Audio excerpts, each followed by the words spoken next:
पानीपत में कांग्रेस प्रभारी के दलितों की राजनीति करने वाले बयान पर बोले सीएम सैनी। कहा, बाबरिया को मालूम होना चाहिए कि उनके राज में क्या हुआ।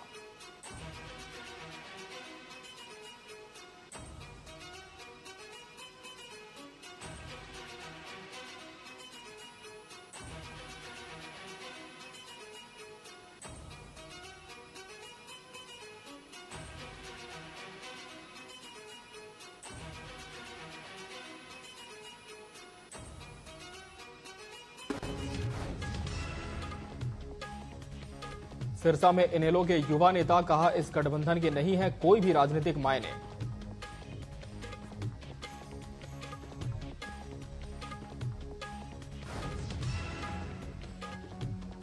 चरखी दादरी में जेजेपी 2 सितंबर को करेगी उम्मीदवारों की घोषणा। इस विषय पर जजपा सुप्रीमो अजय सिंह चौटाला का बयान। महिला और यूथ को मिलेगी प्राथमिकता।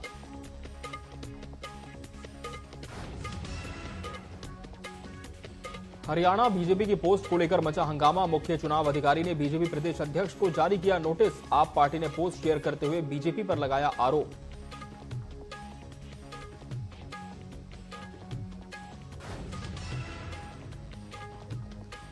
फरीदाबाद दिल्ली रेल यात्रियों के लिए 20 दिनों तक परिचालन बंद। 58 ट्रेनों का संचालन 29 अगस्त से 17 सितंबर तक स्थगित। यात्रियों को वैकल्पिक साधनों का उपयोग करने की सलाह।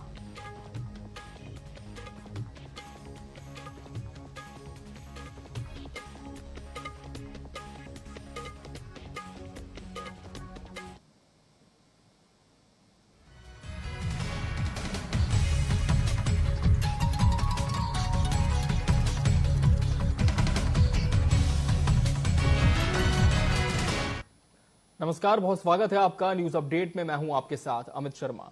दिल्ली में हरियाणा बीजेपी के कोर ग्रुप की बैठक भाजपा राष्ट्रीय अध्यक्ष जेपी नड्डा के साथ हो रही है। इस महत्वपूर्ण बैठक में मुख्यमंत्री नायब सैनी, केंद्रीय मंत्री मनोहर लाल, चुनाव सह प्रभारी विप्लव देव शामिल हुए। इस बैठक में भाजपा राष्ट्रीय सचिव ओम प्रकाश धनखड़ समेत कई दिग्गज नेता शामिल हैं।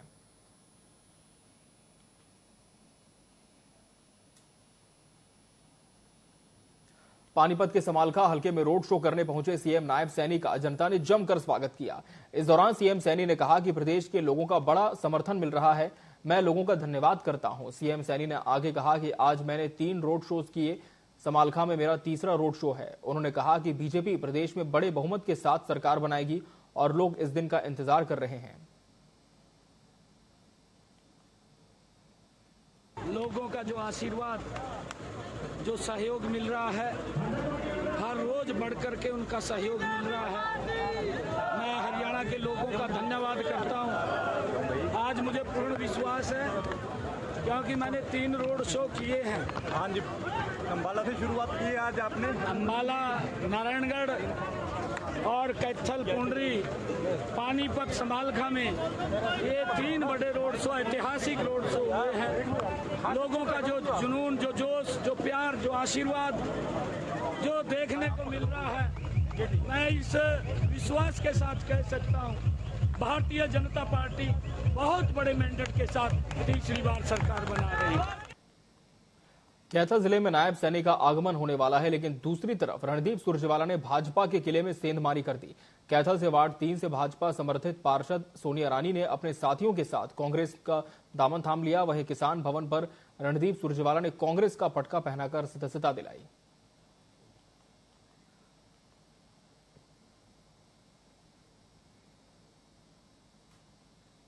हमारे मेहनतकश साथियों के साथ काम करने वाले इन सारे साथियों के कांग्रेस के अंदर जुड़ने से न केवल कांग्रेस पार्टी को बल मिलेगा कैथल जिले के अंदर, केवल कैथल विधानसभा में नहीं, परंतु ये सुनिश्चित करेगा कि श्री राहुल गांधी जी ने, श्री मल्लिकार्जुन खड़गे जी ने गरीबों और मेहनतकशों का संविधान की सुरक्षा से लेकर अधिकारों के संरक्षण तक के जो महाअभियान चला रखा है देश भर में, उसे और बल मिलेगा।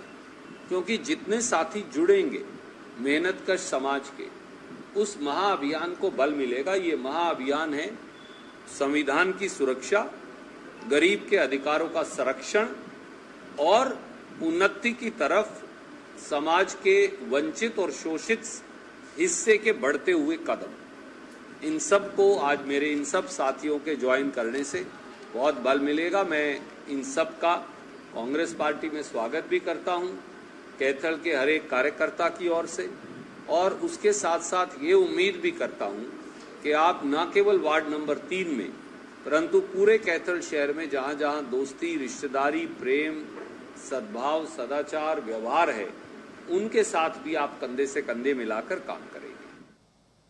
रोहतक से कांग्रेस के विधायक भारत भूषण बत्रा और उनके बेटे सिद्धार्थ बत्रा और अन्य कांग्रेसी कार्यकर्ताओं के खिलाफ दलित समाज का विरोध और तेज होता जा रहा है, जहां काफी संख्या में दलित समाज के साथ बीजेपी नेताओं ने भी मोर्चा संभालते हुए बीजेपी कार्यकर्ताओं ने सड़कों पर उतरकर विधायक का पुतला दहन किया। दलित समाज की बीजेपी नेत्री के साथ हुई बदतमीजी के आरोप में पुलिस पर कार्रवाई नहीं करने पर प्रदर्शन कर रहे हैं।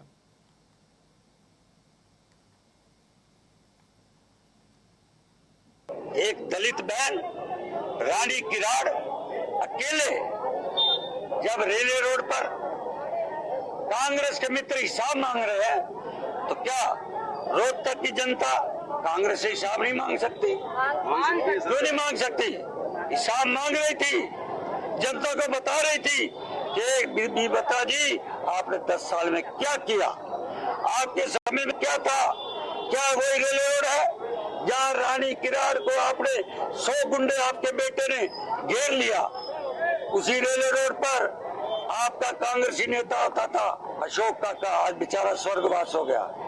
आपके समय के अंदर दुकानदार डर के मारे आपकी सरकार में लाठी डंडा लेके रखते थे, घंटियां रखते थे। प्रशासन पे, सरकार का, दुकानदारों का आप पे खत्म हो गया था कि हमारी आप रक्षा करोगे। सिरसा में युवा इनेलो नेता अर्जुन चौटाला ने जेजेपी और आजाद समाज पार्टी के गठबंधन पर तंज कसा है। उन्होंने कहा कि अगर इनका भविष्य किसी ज्योतिष से भी पूछा जाए तो वो भी कंफ्यूज हो जाएगा कि इनकी लकीर कहां है। अर्जुन चौटाला ने कहा कि उन्हें नहीं लगता कि इस गठबंधन के कोई राजनीतिक मायने हैं, क्योंकि प्रदेश में इनकी राजनीतिक हैसियत पूरी खत्म हो चुकी है।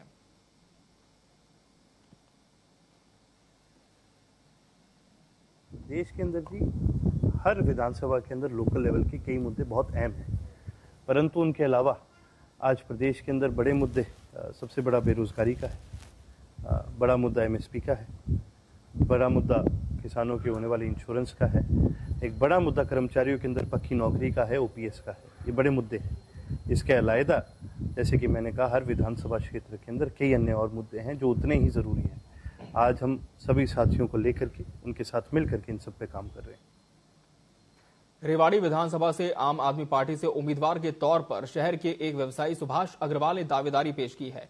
आम आदमी पार्टी के सबसे पुराने कार्यकर्ता सुभाष अग्रवाल ने दूसरे उम्मीदवारों की चिंताएं बढ़ा दी हैं। सुभाष अग्रवाल ने कहा कि अब देश और प्रदेश में आम आदमी पार्टी की लहर है, कांग्रेस और बीजेपी की सरकार ने कोई काम नहीं किया।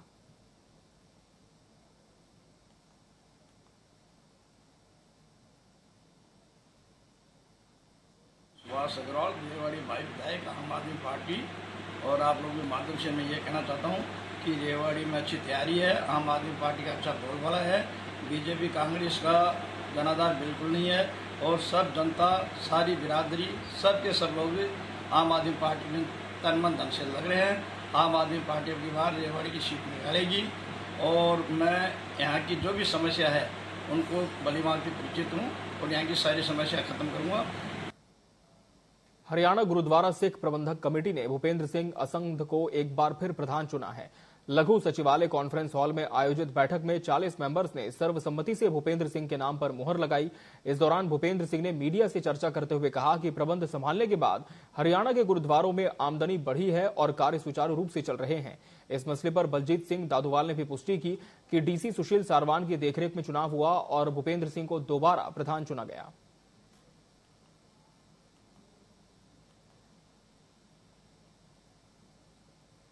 2014 ਦੇ ਐਕਟ ਅਨੁਸਾਰ ਅੱਜ ਜਿਹੜੀ ਨੋਮੀਨੇਟ ਕਮੇਟੀ ਉਹਦੀ ਚੋਣ ਹੋਈ ਹੈ। ਸਾਰੇ ਸੰਗਤ ਨੇ, ਮੈਂਬਰ ਸਾਹਿਬਾਂ ਨੇ ਸਰਬਸੰਮਤੀ ਨਾਲ ਮੈਨੂੰ ਪ੍ਰਧਾਨ ਚੁਣਿਆ। ਬੜੀ ਖੁਸ਼ੀ ਦੀ ਗੱਲ ਹੋਈ। ਸਾਰੀ ਚੋਣ ਸਰਬਸੰਮਤੀ ਨਾਲ ਹੋਈ ਹੈ। ਇਹ ਬੜੀ ਵੱਡੀ ਖੁਸ਼ੀ ਦੀ ਗੱਲ ਹੈ। ਇਹੋ ਜਿਹਾ ਕਦੀ ਮਾਹੌਲ ਬਣਿਆ ਨਹੀਂ ਜਿਵੇਂ ਦਾ ਐਤਕਾਂ ਮਾਹੌਲ ਬਣਿਆ ਹੈ, ਤੇ ਮੈਂ ਸਾਰਿਆਂ ਦਾ ਧੰਨਵਾਦ ਕਰਨਾ। अमृतसर कॉलेज के पूर्व मंत्री डॉक्टर राजकुमार वेरका ने पंजाब सरकार पर निशाना साधते हुए कहा कि अब आप कह रहे हैं कि नशा बेचने में विपक्षी पार्टियों का समय खत्म हो गया है, लेकिन मैं आपसे कहना चाहता हूं कि हर कोने को खंगाला जाए। उन्होंने कहा कि हर गांव गली मोहल्ले में नशा बिक रहा है, युवाओं की हत्या हो रही है, इसकी जिम्मेदारी आपको लेनी चाहिए।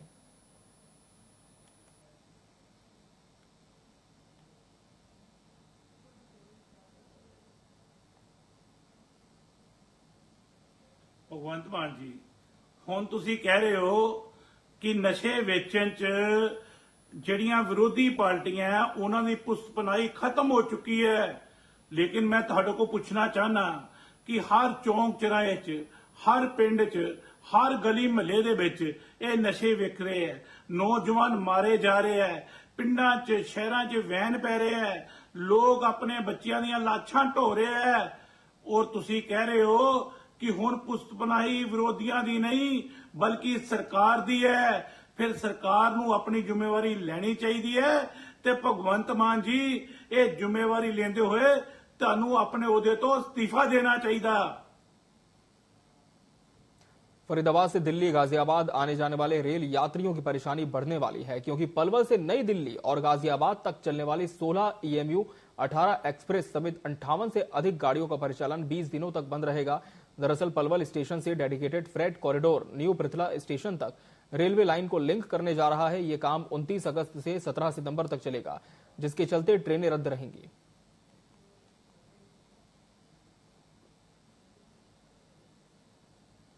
कोई जानकारी है? हाँ, ये जानकारी मिली थी कि पटरी बिछाएगी और वहाँ से परेशानी रहेगी। परेशानी अब ये रहेगी ड्यूटी वाले आएंगे का एक तरीका से जाएंगे। आप बताओ, आप समस्या तो है मोटी।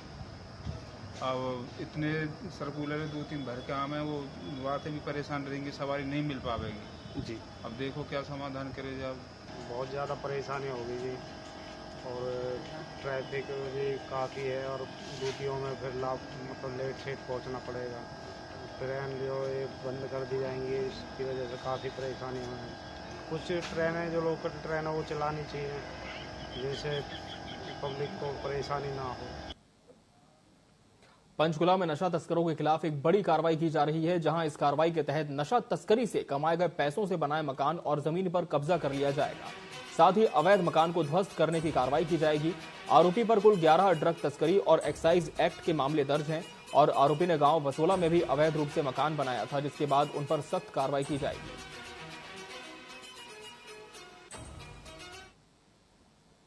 जो इंक्वायरी कराई तो पता लगा कि इसने इलीगल है, जो इसका ये स्ट्रक्चर इसने खड़ा कर रखा है, जहाँ से ही नशे को बेचने का काम करता है। तो हमने एक कंप्लेंट हम अपने ऑफिस, अपने ईओ साहब जो हमारे कालका में बैठते हैं, उनके एरिया में इसका मकान आता है, उनको दी, और अपने जो हमारी रिक्वेस्ट थी, जो हमारी एप्लीकेशन थी, उसमें हमने मेंशन किया कि ये नशे का काम करता है, यहाँ से बैठ के आप इसकी संपत्ति को जांच कर अगर इलीगल है तो इसको तुरंत गिरवाने का काम किए। तो आज इनको प्रॉपर जो नोटिस थे सर्व होने के बाद और तरीके से ईओ साहब ने हमारी पुलिस में दाद लेकर हमने इकट्ठे एक टीम बनाकर उसकी जो मकान है उसको ध्वस्त करने का काम किया। फरीदकोट की सेंट्रल मॉडर्न जेल में मोबाइल फोन का अवैध इस्तेमाल जारी है। जेल में बंद जश्नप्रीत नामक युवक ने जेल के अंदर की फोटो खींचकर अपने सोशल मीडिया अकाउंट पर वायरल कर दी। इस फोटो के वायरल होने से जेल प्रशासन की सुरक्षा व्यवस्था पर सवाल उठने लाजमी है। शासन ने इस मामले की जांच शुरू कर दी है।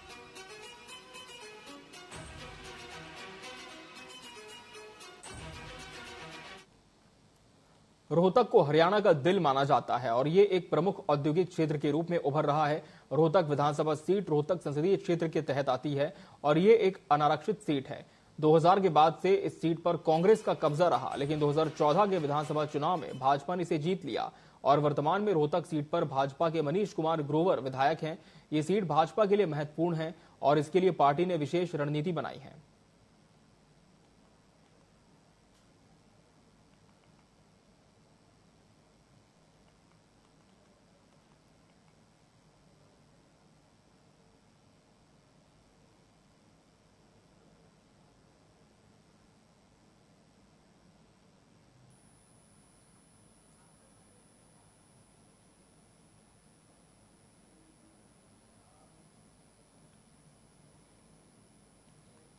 गुरदासपुर की बात करेंगे, जहां ईओ किरण महाजन के आदेश पर नगर काउंसिल धारीवाल ने शहर में दुकानदारों के किए अवैध कब्जे को हटाया है।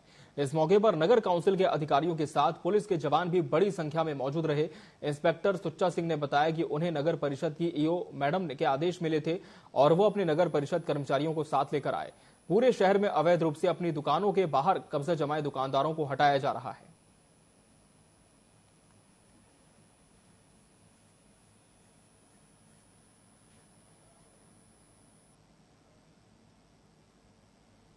ਇਹਦੀ ਮਾਨਯੋਗ ਸੁੱਚਾ ਸਿੰਘ ਇੰਸਪੈਕਟਰ ਈਓ ਸਾਹਿਬ ਵੱਲੋਂ ਹੁਕਮ ਹੋਇਆ ਸੀ ਕਿ ਇਹਨਾਂ ਟ੍ਰੈਫਿਕ ਜਿਹੜੀ ਸਮੱਸਿਆ ਉਹ ਕਾਫੀ ਮੁਸ਼ਕਲਾਂ ਆ ਰਹੀਆਂ ਨੇ। ਲੋਕਾਂ ਨੇ ਨਾ ਜਿਹੜਾ ਆਪਣਾ ਸਮਾਨ ਆ ਉਹ ਬਾਹਰ ਸੜਕਾਂ ਤੇ ਲਾ ਦਿੰਦੇ ਆ, ਜਿਹਦੇ ਨਾਲ ਕਈ ਵਾਰੀ ਕੋਈ ਅਣਸਖੀਆਂ ਘਟਨਾਵਾਂ ਜਿਹੜੀਆਂ ਉਹ ਵੀ ਵਾਪਰ ਜਾਂਦੀਆਂ ਨੇ। ਉਹਨਾਂ ਸੰਬੰਧੀ ਇਹਨਾਂ ਨੂੰ ਪਹਿਲਾਂ ਵੀ ਕਈ ਵਾਰ ਹਦਾਇਤ ਕੀਤੀ ਗਈ ਆਪਣਾ ਸਮਾਨ ਜਿਹੜਾ ਦੁਕਾਨਾਂ ਦੇ ਅੰਦਰ ਰੱਖੋ, ਪਰ ਇਹ ਨਹੀਂ ਕਰ ਰਹੇ। ਤੇ ਹੁਣ ਇਹਨਾਂ ਦਾ ਜਿਹੜਾ ਸਮਾਨ ਸੜਕਾਂ ਤੇ ਉਹ ਜ਼ਬਤ ਕੀਤਾ ਜਾਏ ਤੇ ਗਾਂਹ ਤੋਂ ਇਹਨਾਂ ਨੂੰ ਹਦਾਇਤ ਕੀਤੀ ਗਈ ਕਿ ਕੋਈ ਵੀ ਜਿਹੜਾ ਸਮਾਨ ਉਹ ਸੜਕ ਦੇ ਵਿੱਚ ਨਾ ਲਾਇਆ ਜਾਏ। ਤੇ ਜੀ ਧਾਰੀਵਾਲ ਤੋਂ ਜਿਹੜਾ ਐਸਐਚਓ ਮਾਨਯੋਗ ਐਸਐਚਓ ਸਾਹਿਬ ਨੇ ਆਪਣੇ ਜਿਹੜੇ ਮੁਲਾਜ਼ਮ ਨੇ ਨਾਲ ਗੁਰਮੇਜ ਸਿੰਘ ਜੀ ਏਐਸਆਈ ਸਾਰੀ ਇਹਨਾਂ ਦੀ ਟੀਮ ਦੇ ਨਾਲ ਹੀ ਜਿਹੜਾ सारा सहयोग करके कर रहे हैं। हिमाचल प्रदेश की मंडी से भाजपा सांसद कंगना रनौत के किसानों पर की गई टिप्पणी को लेकर चरखी दादरी कोर्ट से अधिवक्ता सुखवंत दांगी ने उनको लीगल नोटिस भेजा है, जिसमें उन्होंने 7 दिन के अंदर माफी नहीं मांगने पर कानूनी कार्रवाई की चेतावनी दी है। आपको बता दें कि अधिवक्ता सुखवंत दांगी सोनाली मर्डर मामले में आरोपियों की ओर से पैरवी कर रहे हैं और इस मामले में वो काफी सुर्खियों में भी रहे हैं।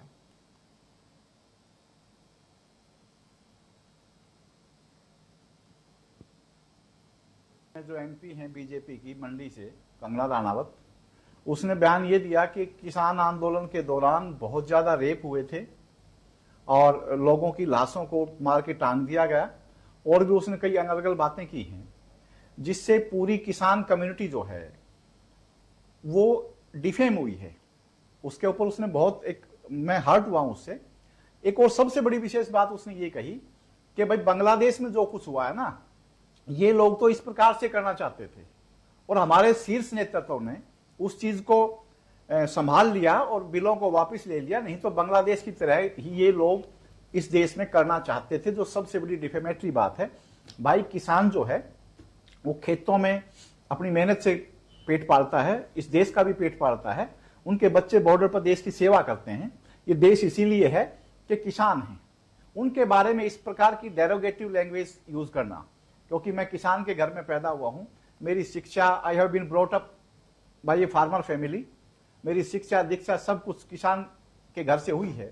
मुझे इससे हर्ट हुआ और मैंने उसको लीगल नोटिस भेजा है इस बात का कि वो विद इन 7 डेज इस बात के लिए पब्लिकली अपोलोजाइज करे, माफी मांगे, नहीं तो फिर हम जो उसकी, क्योंकि क्रिमिनल केस भी बनता है इससे और सिविल केस भी बनता है, हम वो प्रोसीडिंग शुरू करेंगे। हमारा ये लीगल नोटिस ये है।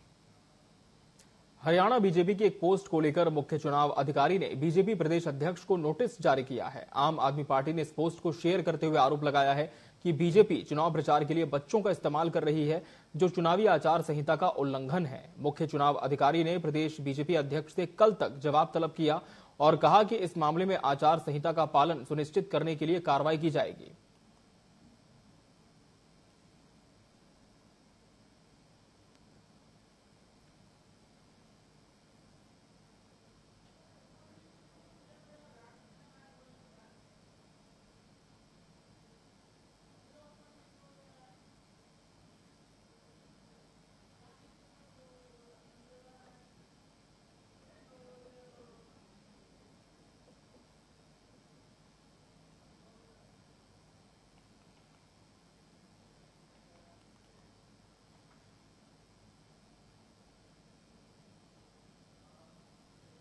अमृतसर से खबर है, जहां के शेहरटा में कपड़ा फैक्ट्री में भीषण आग लग गई। आग इतनी भीषण थी कि आग बुझाने के लिए करीब 16 फायर ब्रिगेड की गाड़ियां लगानी पड़ी। इस दौरान फैक्ट्री मालिक ने बताया कि सुबह 7 बजे उन्हें फोन पर सूचना मिली कि फैक्ट्री में भयानक आग लग गई है, जिसके बाद वो अग्निशमन विभाग को सूचित करने गए और आग पर काबू पा पाया। वहीं आग लगने का कारण अभी तक पता नहीं चल पाया है।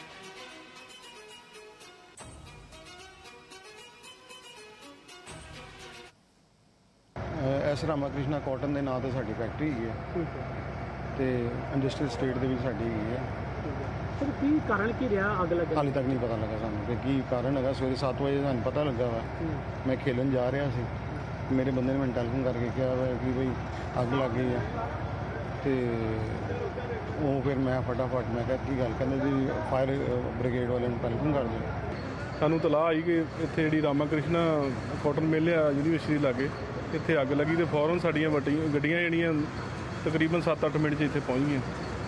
ਕਿੰਨੀਆਂ ਕਿ ਗੱਡੀਆਂ ਆ ਚੁੱਕੀਆਂ? ਗੱਡੀਆਂ ਤਕਰੀਬਨ ਹੁਣ ਤੱਕ 15-16 ਗੱਡੀਆਂ ਜਿਹੜੀਆਂ ਪਾਣੀ ਦੀਆਂ ਭਰ ਕੇ ਇੱਥੇ ਵੱਜ ਚੁੱਕੀਆਂ। ਬਾਕੀ ਸਾਰੇ ਸ਼ਹਿਰ ਦੀਆਂ ਗੱਡੀਆਂ ਸਿਵਲ ਲਾਈਨ ਦੀ, ਟਾਊਨ ਹਾਲ ਦੀ, ਬੈਰੀਗੇਡ ਦੀ ਤੇ ਗਰਵਾਲੀ ਗੇਟ ਦੀ ਸਾਰੀਆਂ ਗੱਡੀਆਂ ਆ ਗਏ ਤੇ ਹੁਣ ਪਾਣੀ ਮਾਰ। ਫੈਕਟਰੀ ਕਾਹਦੀ ਦੱਸੀ ਜਾ ਰਹੀ ਹੈ? ਇਹ ਕਾਟਨ ਦੀ ਹੈ, ਸਾਰੀ रूम ਦੀ ਹੈ, स्टोरेज की है सारी। दिल्ली एनसीआर में पिछले एक सप्ताह से मौसम लगातार बदल रहा है, जहां आसमान में बादल छाए रहने के साथ बूंदाबांदी और तेज बारिश हो रही है। इसी कड़ी में रेवाड़ी में भारी बारिश हुई।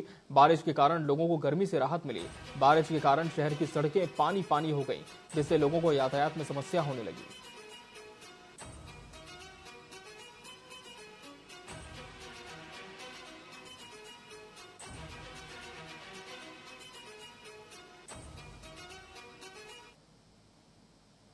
मौसम तो बढ़िया हो गया, लेकिन ये जाम बहुत ज़्यादा लग गया पत्रकार महोदय।